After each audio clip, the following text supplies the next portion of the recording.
आज की कहानी सभी के लिए बहुत स्पेशल और यूजफुल होने वाली है, इसलिए इसे अंत तक जरूर सुनें। हमारी मानसिकता कुछ ऐसी है, हम सभी लोगों को दो भागों में बांटते हैं, पहला अच्छा लोग और दूसरा बुरा लोग।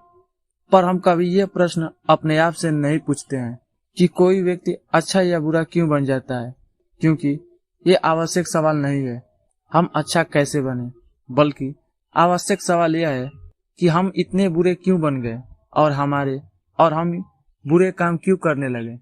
दोस्त, अगर आप इन दोनों प्रश्नों का उत्तर आसान भाषा में जानना चाहते हैं तो आज की कहानी आपके लिए ही है। इस कहानी को अंत तक जरूर सुनिए। चलिए कहानी को शुरू करते हैं। इस कहानी का नाम है बुद्ध से जाने कोई व्यक्ति अच्छा या बुरा क्यों बन जाता है। एक नगर में एक बहुत बड़ा साथी चोर आता था और उस चोर के बारे में जानते तो सब थे, पर आज तक उसे कोई पकड़ नहीं पाया था। उस चोर ने अपना पूरा जीवन चोरी करने में ही लगा दिया था।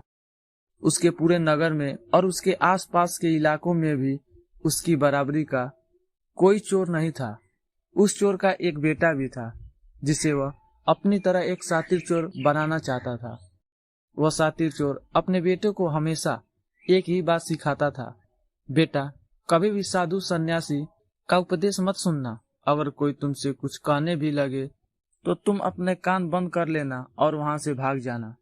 उस चोर का बेटा इस बात को बचपन से ही सुन रहा था, जिसके कारण उसके मन में यह बैठ गई थी, क्योंकि उस लड़के का पूरा ध्यान चोरी करने पर ही था। इसीलिए वह अपने पिता की तरह एक शातिर चोर बन जाता है। हमारा ध्यान जिस चीज पर ज्यादा होता है हम उस चीज में माहिर हो जाते हैं। एक दिन वो चोर सोचता है कि छोटी मोटी चोरी तो बहुत कर ली, क्यों ना आज राजा के महल में ही डाका डालूं। राजा के महल में चोरी करने के उद्देश्य से वह चोर महल की ओर चल पड़ता है। मार्ग में उसे कुछ लोगों की भीड़ नजर आती है।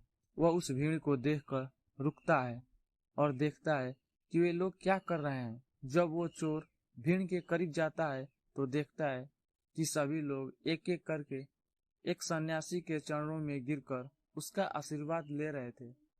वो सन्यासी और कोई नहीं बल्कि गौतम बुद्ध थे। वो चोर बुद्ध को देखकर उनकी तरफ आकर्षित हो जाता है, क्योंकि उसने पहली बार इतना तेजस्वी व्यक्ति को देखा था। अचानक उसके मन में उसके पिता की बात याद आ जाती है कि साधु सन्यासी से दूर रहना चाहिए। एक बार वो सोचता है कि वो वहां से चला जाए, लेकिन फिर उसके पिताजी ऐसा क्यों कहते हैं।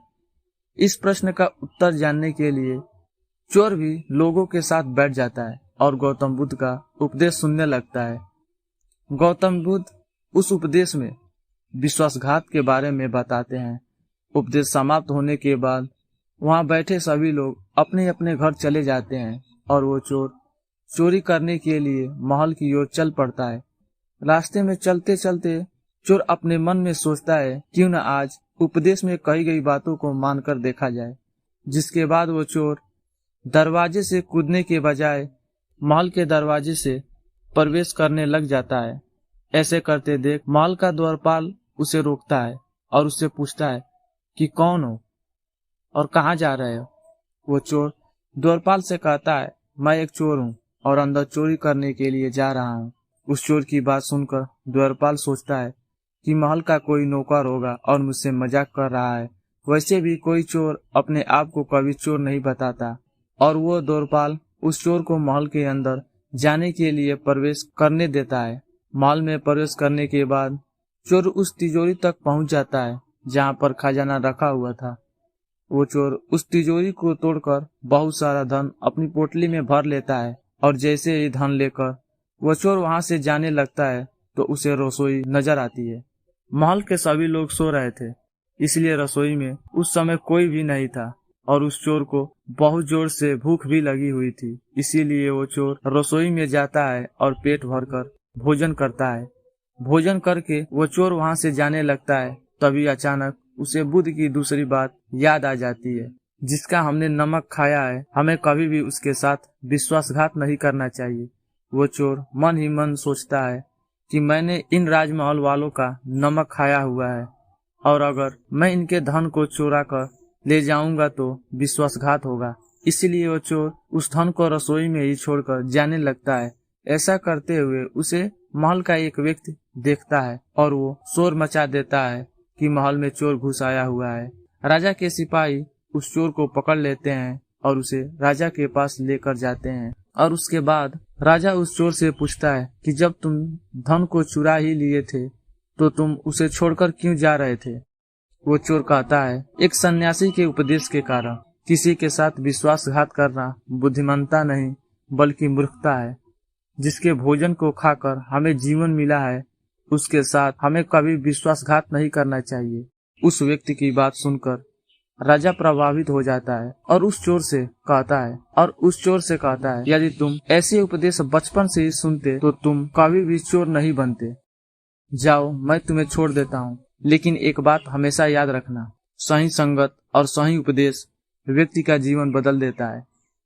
दोस्त, इस कहानी का उद्देश्य आपको सिर्फ यह सिखाना नहीं है कि आप किसी के साथ विश्वासघात ना करें या झूठ ना बोलें, बल्कि ये कहानी आपको सिखाना चाहती है आप बुरे तब तक ही हैं जब तक कि आप सही उपदेश सुनना और सही संगत में रहना शुरू ना कर दें। जो आपने कल गलत संगत कर ली थी वही आज आपके दुख के कारण है। दोस्त, यह कहानी आपको कैसी लगी और आपको इस कहानी से क्या क्या सीखने को मिला, यह हमें नीचे कमेंट बॉक्स में कमेंट करके जरूर बताएं। साथ ही अगर आपको यह कहानी पसंद आई हो तो अपने दोस्तों के साथ शेयर जरूर कीजिए।